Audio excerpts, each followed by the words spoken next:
Fala galera, aqui acampado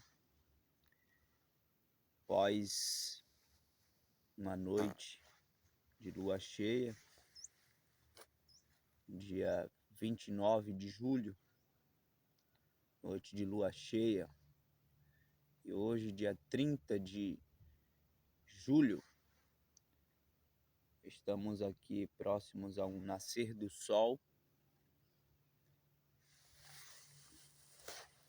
E eu tenho 8% de bateria aí para gravar um vídeo aleatório aí, nessa manhã bem cedo, né, com os pensamentos bem iniciando, né, o seu raciocínio. Já fiz uma leitura ali das escrituras sagradas, né? Ontem aqui à noite também foi noite de oração, noite de conexão com o Altíssimo, pois todas as vezes que subo ao monte, é aqui que eu me encontro, é aqui que eu converso com o Criador com mais proximidade, né? É aqui que eu encontro o meu refúgio, né? É no monte, é na montanha, é em silêncio, é longe de Babilônia um pouco. É aqui que eu me encontro em silêncio com os meus pensamentos e me choco com o meu eu verdadeiro, né? Onde eu me ponho de joelho no chão, nesse chão de rocha, né? E a dor, com o tempo que vai ficando com esse joelho no chão, ela é passageira, né? Mas as palavras que saem da boca, o clamor que sai da boca para o alto, isso se perdura, né? Ele se reverbera no universo com o Criador, né? Então, nem todos vão ter essa dádiva de fazer isso que eu faço, de subir aos montes e buscar em oração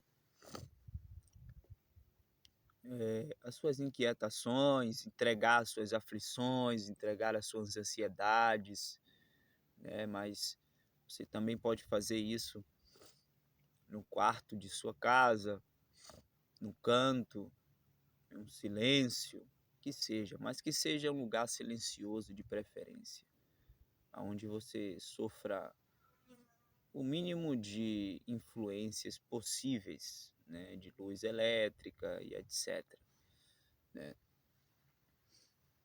Então é isso. Aos poucos eu venho me encontrando, né, ao meu eu verdadeiro, quem eu sou de fato, né, e deixando as nuances de lado, né, essas dicotomias de dualidades que a sociedade diz que nós, seres humanos, temos para, de certa maneira, nos separar daquilo que é real e verdadeiro, né, que viemos fazer aqui na Terra, né, que é adorar somente um só Deus, clamar a um só Deus, né, e não ter deuses. Não somos e não viemos para ser politeístas, mas e sim monoteístas, né? É a crença de um só Deus. E Cristo, né, deixou isso claro, que ele não veio trazer a paz, mas sim a espada, né? Então Cristo deixou claro que a justiça que ele veio fazer aqui foi essa, né? Em propagar o nome de um só Deus, né? E usando a espada para cortar e limpar, né, toda a blasfêmia, né, toda a idolatria, né, do mundo, devastar do mundo, né, apenas com a verdade, né? em espírito kadosh, né?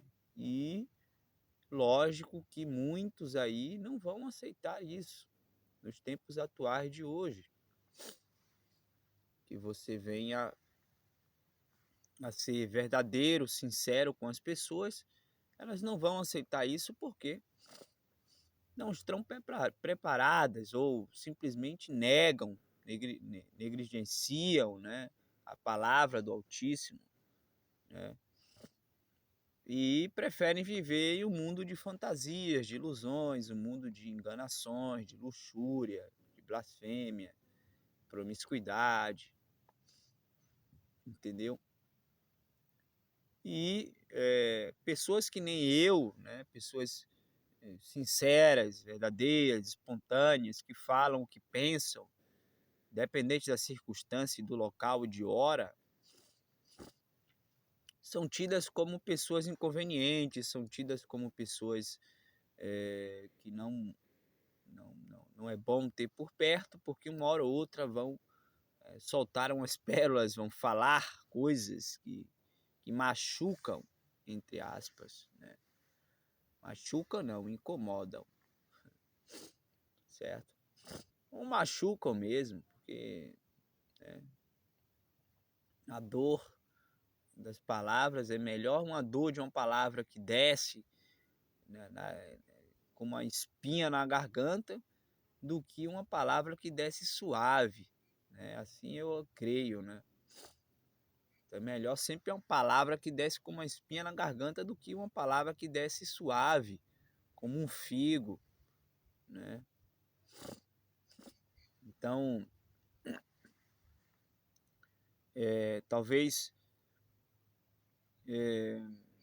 a minha estadia aqui nessa terra seja breve, né? Eu sinto isso, né? Minha estadia nessa terra seja breve, até porque pelas coisas que vêm acontecendo em minha vida, pelas coisas que vêm se apresentando em minha vida, pelos propósitos que eu venho enfrentando na minha vida. E isso não quer dizer que eu falando isso é porque eu estou com um princípio de depressão ou com um princípio de algo do tipo que venham a ceifar a minha vida. Não, falo isso por sentir que o Criador, né, ele não nos fez aqui para perdurar, principalmente pessoas que vieram aqui para ser verdadeiras, sinceras, espontâneas e trabalhar em prol da verdade, né, e em prol das escrituras sagradas, são pessoas que não perduram muito tempo na terra porque não tem um porquê, né? Porque a colheita quando é feita, né, o trigo ele é separado, né? O trigo ele é separado, né? Mas o Criador permite que o trigo cresça lado a lado com o joio. Então aqui estamos crescendo lado a lado com o joio, certo? E na hora da colheita é feita a separação. O joio é separado para um lado, né? O joio é atado, é aquela erva daninha, e simplesmente ateado o fogo, porque não gera bons frutos, não vai servir para nada, e simplesmente é ateado o fogo no joio, né? É atado e ateado o fogo. Já o trigo não, o trigo é rico de propriedades aí alimentícias, né? E serve para muitas coisas, certo? Então é isso, né? Busquem os seus propósitos na vida, e os seus propósitos na vida é estar atrelado 100% com Deus, com o Criador. Não tem outro porquê, não tem outro caminho. Esse é o caminho da verdade, esse é o caminho da vida eterna, né? Então busque esse propósito. Como que busca esse propósito? Renunciando a esse mundo, né? Renunciando a pertencer à Babilônia e seus costumes de Sodoma e Gomorra, né? Assim como Daniel fez, né? Quando ele foi ali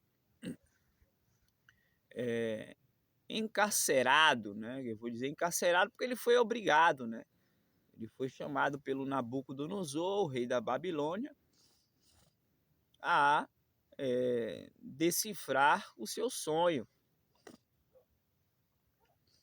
E foi colocado ali em uma espécie de penitência, de cárcere, por algum tempo, né, até que viesse a revelar o sonho. E não foi somente Daniel, mas e sim chamou todos os astrólogos, todos os matemáticos, todos os intelectuais, os filósofos da época, chamou todos os sábios de Babilônia. Nabucodonosor mandou chamar, porque ele ordena, né, e os seus soldados acatam a autoridade, vão lá e cumprem essa ordem. E Daniel estava nesse meio, né? Foi convocado Daniel nesse meio, e Daniel foi o único, né, que renunciou aos manjares de Babilônia, né? Avisou o soldado e falou: avisas ao cozinheiro que eu quero me alimentar de frutas e legumes frescos, né? E assim o fez, mesmo o soldado correndo o risco de ser decapitado a sua cabeça por descumprir a ordem de um rei, né? Ele cumpriu e mandou a mensagem para o cozinheiro que a alimentação de Daniel seria diferente, com frutas e legumes frescos durante aquele tempo ali, né, que todos estavam confinados para revelar o sonho de Nabucodonosor. Nabucodonosor teve um sonho conturbador, repleto de simbologias que ele não sabia identificar, né? E com isso ele chamou, né, ele convocou todos esses sábios ali de Babilônia, né? E Daniel dentre eles, né? Mas Daniel não tinha nenhuma formação, né, fundamentalista como astrologia, né, como filosofia, né? Daniel era simplesmente um homem de fé. Daniel simplesmente era um homem temente a Deus que estava ali no meio, né, e foi convocado. Enquanto isso, né, todos esses dias aconteciam-se os banquetes, né, e todos, sem ser Daniel, se alimentavam dos manjares de Babilônia. E o que é se alimentar dos manjares de Babilônia? É comer essas comidas ultraprocessadas, é fazer a vontade de Babilônia, pertencer aos seus costumes, né? Os seus costumes, consumir coisas fúteis, futebol e etc. Né? Então podemos fazer analogia ampla, né, sobre o que é os manjares, né, de Nabucodonosor, tal qual esses que Daniel recusou, né? Então Daniel é um exemplo forte de fé, Daniel é um exemplo forte de renúncia, né? Sobre Babilônia, sobre fé, sobre propósitos, né? E no final de toda essa confinação, Daniel foi o único que revelou o sonho de Nabucodonosor. No final, Daniel disse para ele todas as simbologias: olha, essa simbologia tal aqui que você sonhou significa isso, isso e isso, né? E estava atrelado à soberba, né? O sonho de Daniel, o sonho de Nabucodonosor, né? Estava atrelado à soberba. Daniel disse para ele: olha, o Criador manda avisar que se você não tomar outras atitudes para mudar esses comportamentos de soberba, você viverá que nem um animal, né? Por aí, por longo tempo, né? Para ter experiência na carne, aí, na matéria, né? Para saber como que é um sofrimento de um animal, como que vive um animal. Deixará de ser humano e viverá como um animal.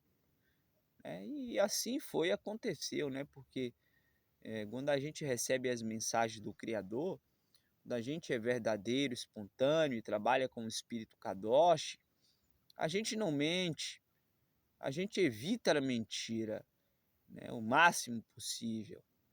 Né? A gente trabalha com a verdade.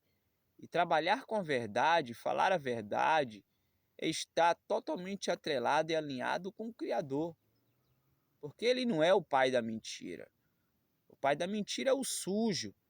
Está abaixo de nós, constantemente tentando puxar o nosso pé para que a gente peque contra Deus, para que a gente renuncie à verdade, né? E prevaleça a mentira. Por isso que nesse mundo que prevalece a mentira. Quanto mais mentiroso se é, mais pessoas se atraem, né? Para, né, ficarem ali iludidos com aquela mentira que você conta, né? Então, quer ser expulso desse mundo de imediato, né? Assim, que sua vida não venha a durar muito tempo na terra, fale a verdade. Acima de tudo e todas as coisas, para todas as pessoas, né? E, lógico, né, busque se blindar, né, do espírito Kadosh, né? Através do devocional das escrituras sagradas, através da renúncia, né? Não ceder à carne, né? E buscar em comunhão com a natureza, com Deus, né? Com as suas espécies infinitas que foi criada, com as suas maravilhas dos céus, né? Então é isso, né? É um vídeo curto, por conta de pouca bateria que eu tenho, né? Não sei nem se o celular desligou, porque ele está aqui em minha frente, eu não sei quanto tem de bateria, mas quando eu iniciei tinha 8%. Né? Eu espero que não, né? Uma mensagem tão importante que nem essa, para ficar salvo aí, né? E é isso, né? E é isso. Busquem propósito na vida de vocês, busquem a redenção desse mundo que não presta, que é sujo, que é mentiroso, e trabalhe com a verdade, acima de tudo e todas as coisas, né? E coloque Deus em primeiro lugar da sua vida, que tudo dará certo, todas as portas vão se abrir, todos os laços vão se desatar, né? E todos os caminhos ficarão claros, porque assim é o Deus maravilhoso, é o Deus de maravilhas, é o Deus de perfeição. Aleluia, Espírito Kadosh, governa sobre nós para lidarmos com a vida na terra.